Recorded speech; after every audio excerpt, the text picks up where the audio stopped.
দর্শক, গতকালকে সংসদে গণভোট, জুলাই সনদ বাস্তবায়ন, সাংবিধানিক পরিষদ গঠন, জুলাই আন্দোলন, এই ব্যাপার নিয়ে তুমুল উত্তেজনা দেখা গিয়েছে। আমরা দেখেছি ব্যারিস্টার আন্দালিব রহমান পার্থ রীতিমতো ধুয়ে দিয়েছেন বিরোধী দলকে এবং ৭২-এর সংবিধান ছুঁড়ে ফেলাকে তিনি বলার চেষ্টা করেছেন ৭২-এর সংবিধান ছুঁড়ে ফেলতে চাইছেন কি এই কারণে যে ৭১-এর পরাজয়ের গ্লানি মনে পড়ে যায় বারবার ৭২-এর সংবিধান থাকলে। এরকম প্রশ্ন উত্থাপন করেছেন, তার জবাব দেওয়ার চেষ্টা করেছেন হাসনাত আবদুল্লাহ।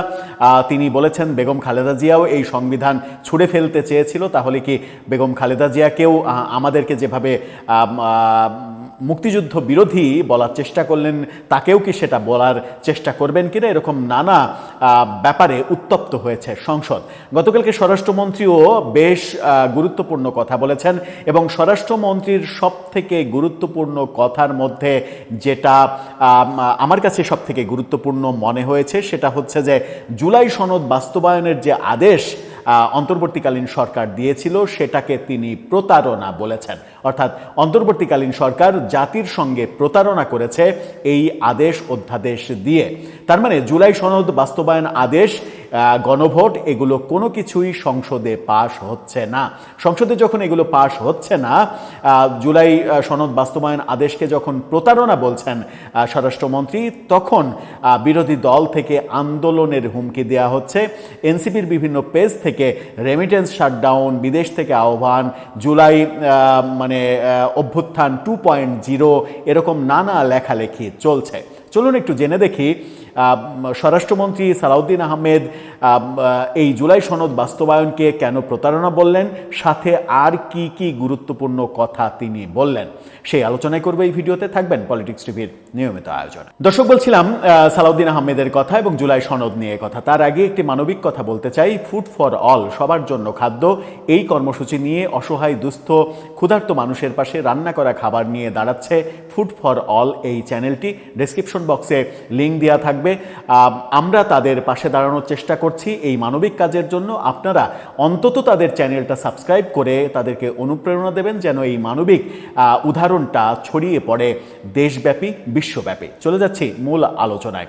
বলছিলাম স্বরাষ্ট্রমন্ত্রী সালাউদ্দিন আহমেদের কথা। সালাউদ্দিন আহমেদের গতকালকের বক্তব্যে অনেকগুলো গুরুত্বপূর্ণ বিষয় উঠে এসেছে। তার মধ্যে সব থেকে গুরুত্বপূর্ণ বিষয় হচ্ছে জুলাই সনদ বাস্তবায়ন আদেশকে তিনি প্রতারণা বলেছেন। অর্থাৎ ডক্টর ইউনূস জাতির সঙ্গে প্রতারণা করেছেন এমন কথা বলেছেন। নিউজ 24-এর এই শিরোনামটা দেখে নিন। সেখানে বলা হচ্ছে জুলাই সনদ বাস্তবায়ন আদেশ অন্তর্বর্তী সরকারের অন্তহীন প্রতারণার দলিল। এটা একটা প্রতারণার দলিল হিসেবে তিনি আখ্যা দিচ্ছেন। জুলাই সনদে এই প্রতারণার দলিল বলে মন্তব্য করেছেন।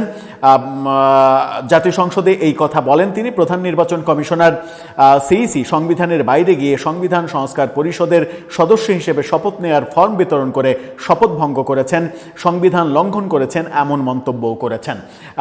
কোনো কোনো পত্রিকা এই ব্যাপারটা নিয়ে রিপোর্ট করেছে, শিরোনাম করেছে।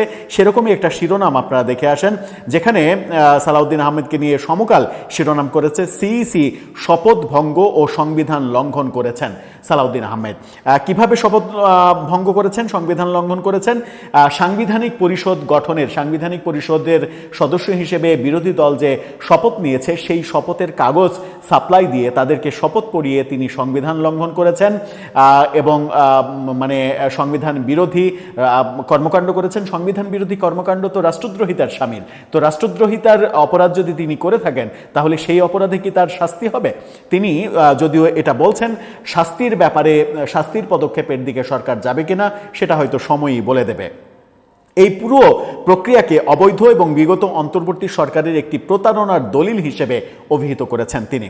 সালাউদ্দিন আহমেদ বলেন, প্রধান নির্বাচন কমিশনার সংবিধান সংরক্ষণের জন্য 148 অনুচ্ছেদ অনুযায়ী শপথ নিয়েছেন। এই শপথ তিনি ভঙ্গ করেছেন এমনটা তিনি বলছেন। কিন্তু কোন আইন বলে সংবিধান সংস্কার পরিষদের সদস্য হিসেবে শপথ নেয়ার ফর্ম জাতীয় সংসদ সচিবালয়ে তিনি পাঠালেন? এই ফর্ম দাখিল করার কোনো এখতিয়ার তার নেই।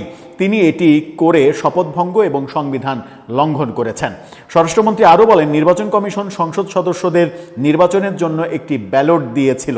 সেখানে সংবিধান সংস্কার পরিষদের সদস্য হওয়ার জন্য কোনো আলাদা ব্যালট ছিল না। জনগণ সংসদ সদস্য হিসেবে আমাদের ম্যান্ডেট দিয়েছে, অস্তিত্বহীন কোনো পরিষদের সদস্য হিসেবে নয়।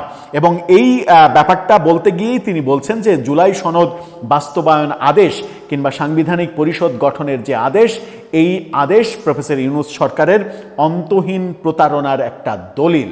অর্থাৎ প্রফেসর ইউনূস জাতির সঙ্গে প্রতারণা করেছেন এবং সেই প্রতারণার ধারাবাহিকতায় সিইসি প্রধান নির্বাচন কমিশনার তিনি সাংবিধানিক পরিষদের সদস্য হিসেবে শপথের কাগজ দিয়ে কিংবা তাদেরকে শপথ পড়িয়ে সংবিধান লঙ্ঘন করেছেন।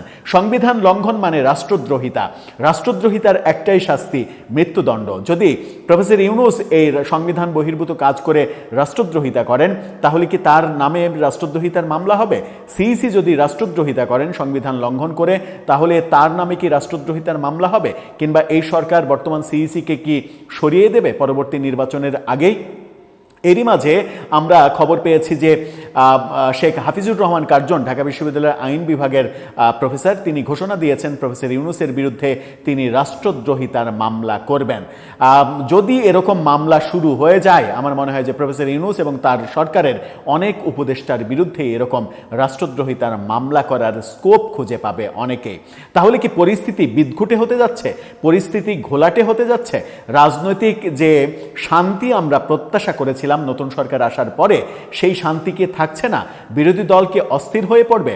এনসিপি জামাত কি আন্দোলন দিয়ে আবারও রাস্তা গরম করার চেষ্টা করবে? এরই মাঝে তারা ঘোষণা দিয়েছে জুলাই অভ্যুত্থান 2.0, অর্থাৎ শেখ হাসিনার পতনে একটা আন্দোলন দিয়ে হয়েছে, এবার বিএনপি সরকার পতনের জন্য তারা আরেকটা আন্দোলনে নামবে।